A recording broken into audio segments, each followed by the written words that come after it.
Aujourd'hui, je vais te montrer un troisième pont de Vladivostok, un des trois principaux ponts que je t'ai pas encore montré. Et la seule façon pour moi de te la montrer, c'était de sortir un petit peu de la ville. Donc là, du coup, on est assez loin de la ville et on va se diriger vers la ville ensemble. Et puis, je vais te parler d'un sujet qui me semble important. Je vais juste faire attention à bien m'engager parce qu'il y en a un qui arrive avec un comportement un peu bizarre. Ouais, c'est bon. Et en face de moi, j'ai des résidus de pneus. Tu vois. Ouais, bref. Donc, pendant que je vais te montrer le troisième pont que je t'ai pas encore montré de Vladivostok, je voulais te parler de patriotisme et du danger que je vois potentiellement avec un certain patriotisme. Alors, c'est pas une vidéo facile parce que rien que avec ce que je viens de dire, il y en a qui vont se fâcher. Ouais, qu'est-ce que c'est que ça? Le patriotisme, c'est bien. Moi, je suis patriote, etc. J'ai pas dit le contraire. Moi, je pense que le patriotisme, c'est une bonne chose à l'origine.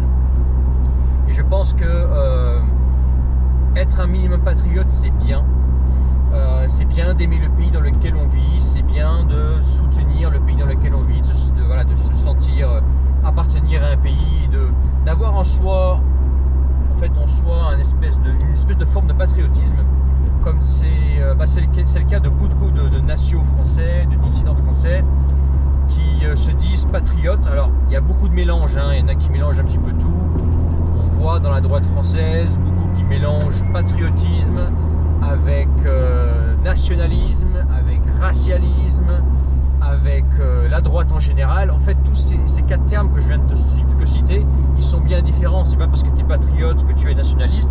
C'est pas parce que tu es patriote que tu es racialiste. C'est pas parce que tu es identitaire que tu es racialiste. C'est pas parce que tu es racialiste que tu es identitaire. Beaucoup mélangent un petit peu de tout, mais en fait, ce sont des termes qui ont des définitions bien distinctes, bien que souvent ils soient mis ensemble. Bref. Mais là, aujourd'hui, je vais pas te parler du reste, je vais te parler de patriotisme, de fait de se sentir appartenir à une nation, d'être fier d'une nation, d'être fier de porter un passeport, d'être fier de dire je suis de telle nationalité, j'ai tel passeport, etc. Le patriotisme français, le patriotisme russe, le fait d'être fier de vivre en Russie et de se dire la Russie c'est un bon pays, je suis fier de porter un passeport russe par exemple, je suis fier de vivre en Russie, je trouve que c'est un pays qui est bien dirigé, je suis fier, etc. Tout ça, je trouve que c'est bien. Et effectivement, moi, ce que je recommande, ça me semble être du bon sens, mais on va dire dans le monde de l'expatriation, c'est pas toujours mis en avant, c'est de s'expatrier.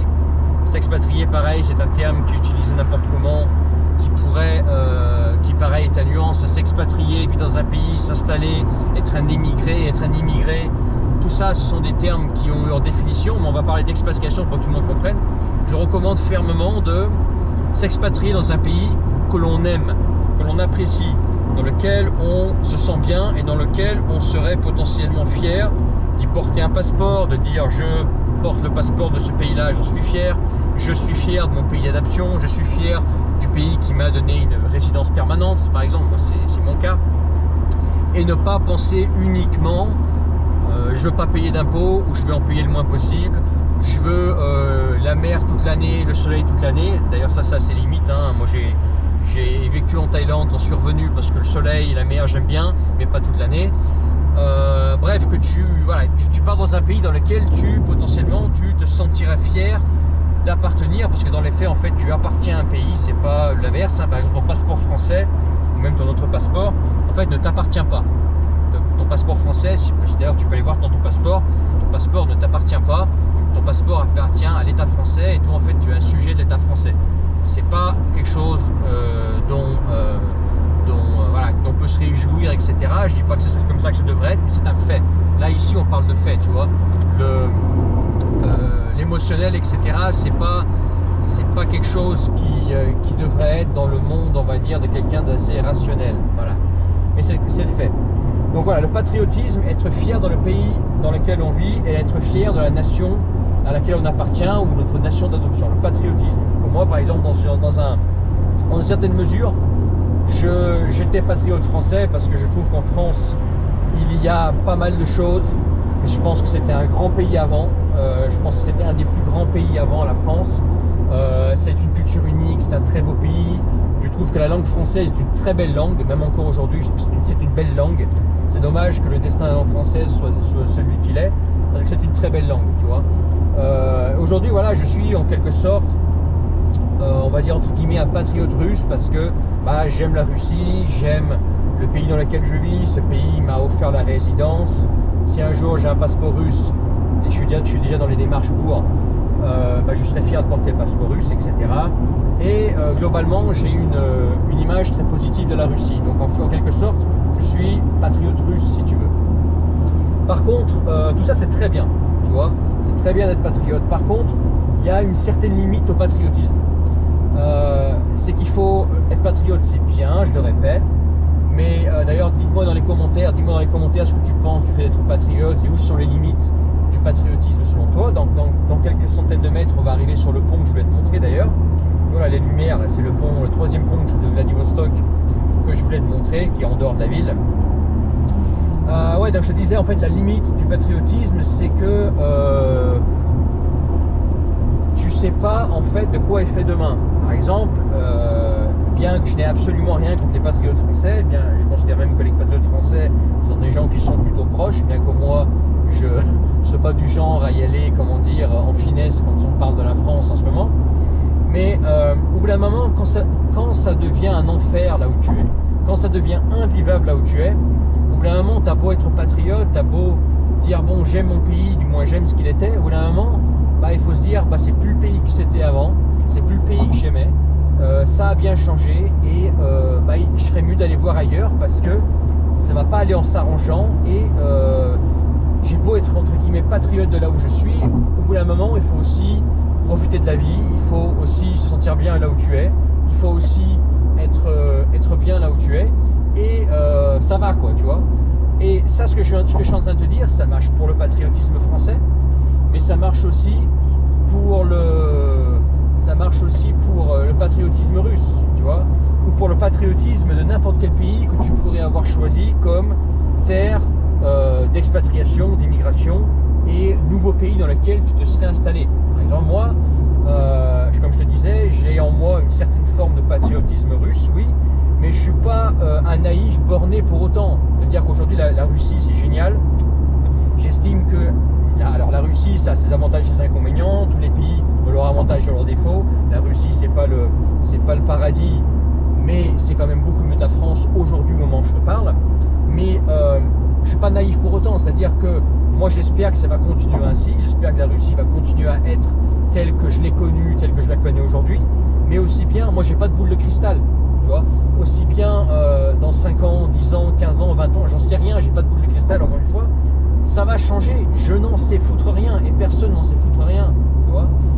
Donc il faut toujours garder une porte ouverte, garder une porte de sortie, se dire ok, je prends mon pays d'accueil comme il l'est aujourd'hui, je saisis l'opportunité qu'il y a aujourd'hui. D'ailleurs c'est pour ça que je dis attendez pas, si vous voulez vous barrer de France, par exemple pour venir en Russie, pour aller dans un pays d'Asie, n'attendez pas à dire je ferai ça dans 5 ans, dans 10 ans, c'est une connerie. Parce qu'aussi bien ces pays auront changé et ça ne vaudra plus le coup de vivre le truc, t'en sais rien, je veux dire. Donc par exemple, l'opportunité Russie pour moi elle a à prendre aujourd'hui. Parce qu'aujourd'hui la Russie, elle a cette qualité de vie à offrir, elle a ces qualités à offrir aujourd'hui. Mais aussi bien dans 10 ans, 20 ans, je ne dis pas que ce sera le cas, j'en sais rien. Je ne sais pas si ce sera toujours pareil ou ça va changer. J'ai pas de boule de cristal, mais toujours garder une opportunité et se dire voilà, si un jour ça devait changer, donc là on va être à la fin du pont que je voulais te montrer, le pont de Fris, ça s'appelle, au nord de Vladivostok. Si demain ça change, il faut que tu puisses avoir l'opportunité de bouger, de rebouger s'il faut. Alors je sais qu'effectivement pour les passionnés d'enracinement et non, je vois pas que je trouve la sortie là, elle est là. Pour ceux qui aiment l'enracinement, l'idée d'enracinement, l'idée de se fixer dans une terre et ne plus jamais repartir, ce que je suis en train de dire, c'est dur à entendre. Mais malheureusement, oui, je dis malheureusement, parce que bien que je puisse avoir une image de quelqu'un qui bouge souvent, qui a bougé souvent dans le passé, et c'est vrai, moi je suis plutôt pour l'enracinement. L'enracinement, le fait d'être dans une terre, de cultiver voilà, de cultiver en quelque sorte, de faire toute sa vie sur cette terre-là, ne pas en bouger, et tout le monde, il est beau, il est gentil, tu as trouvé la terre idéale dans laquelle tu veux construire quelque chose. Je trouve que c'est ce qu'il faudrait faire. Ceux qui pensent ça, pour moi, sont dans le vrai. Mais non, il y a le réalisme du contexte actuel qui fait toc-toc là, et qui me dit attention, aujourd'hui, on est dans un contexte où tout change très vite. Même plus vite que je m'y attendais, par exemple avec l'espèce de Corona Circus là, hein, le rhume 19, hein, certains me comprendront. Bref, tout ce cirque autour de ce rhume 19, tout s'accélère. Par exemple, moi, mes prévisions, sans boule de cristal, mes prévisions basées sur mon vécu, sur ce que je vois, sur ce que j'ai vu en voyage, sur mon ressenti, se sont accélérées de 10 ans. Par exemple, l'effondrement en Occident, pour moi, il s'est accéléré de 10 ans. Ça va arriver plus vite que je ne le pensais. Et tout s'accélère, tu vois, c'est vraiment, les années sont devenues des mois maintenant. Tu vois. Et aujourd'hui, il n'y a pas vraiment de, ouais, on sait pas comment le monde sera, on sait comment le monde sera demain. Tout peut changer très vite, ça peut être une question de mois, ça peut être une question d'années. Et dans ce contexte-là, dans lequel tout change très vite, le monde change très vite, il faut s'attendre à tout. Il faut s'attendre à des changements radicaux, tu vois, des changements radicaux, même si toi tu voudrais croire à des choses définitives, etc. Dans le contexte de merde actuel, c'est un contexte de merde dans lequel on est, dans le contexte de merde dans lequel on est, je pense que c'est difficile, du moins très risqué, de se projeter à vie quelque part en se disant ici c'est là où je serai toute ma vie et c'est pour toujours. J'espère que ce sera comme ça. J'espère que ça va continuer comme ça. J'espère que ceux qui sont dans cette optique-là ne se tromperont pas et effectivement rien va bouger, les pays vont rester les mêmes encore pendant 10 ans, 20 ans, 30 ans, 40 ans, 50 ans. Parce que si tu as 35 piges ou 30 piges ou 20 piges, on a encore 50 ans à vivre les gars là. 50 ans c'est très long, tu vois. Donc dans ce contexte-là, être patriote c'est bien, être fier dans le pays dans lequel on vit c'est bien, d'appartenir à une nation c'est bien, c'est très bien. Faire un choix d'expatriation en fonction de critères, on va dire,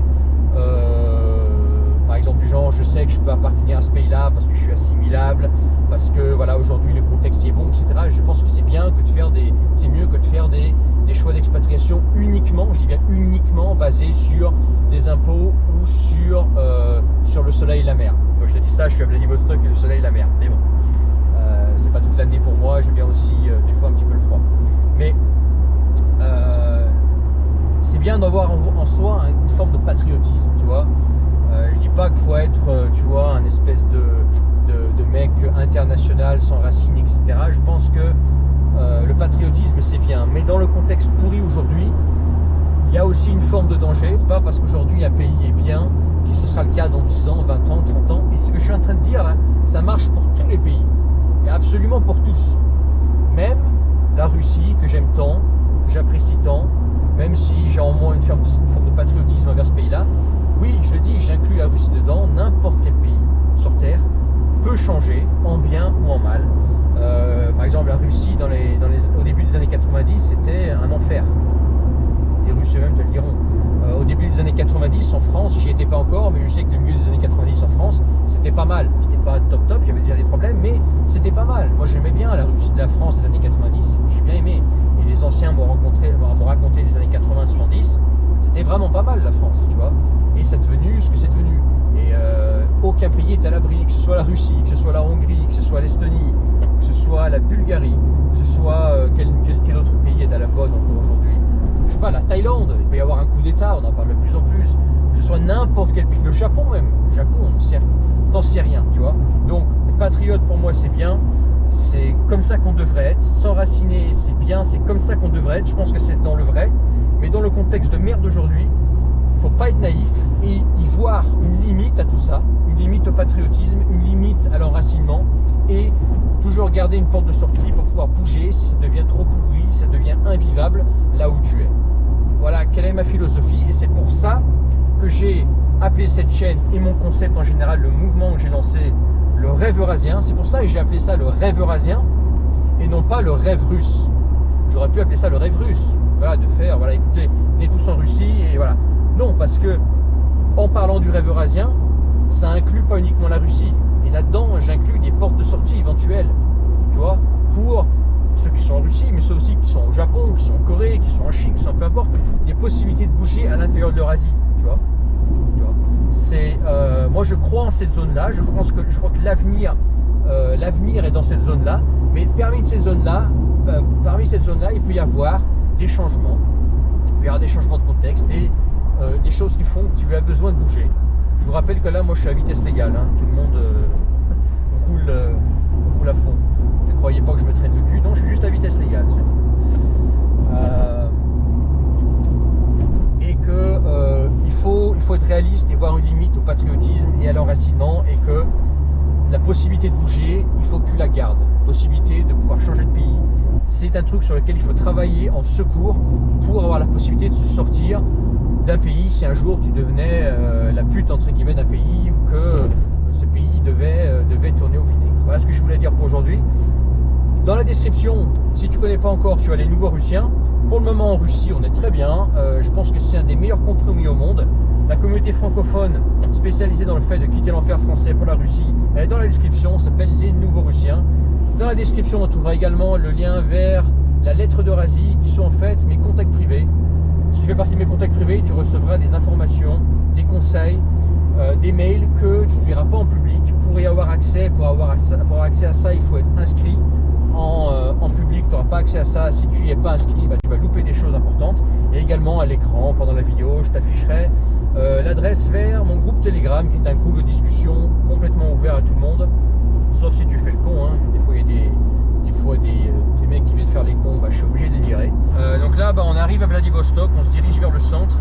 Et la route sur laquelle je suis, elle est jolie. Là, on va tourner à droite et tu vas voir que c'est sympa ici en fait, tu vois.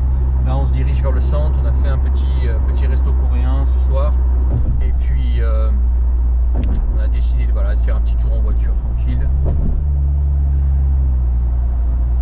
Voilà, c'est pas mal. Cette petite allée. Là.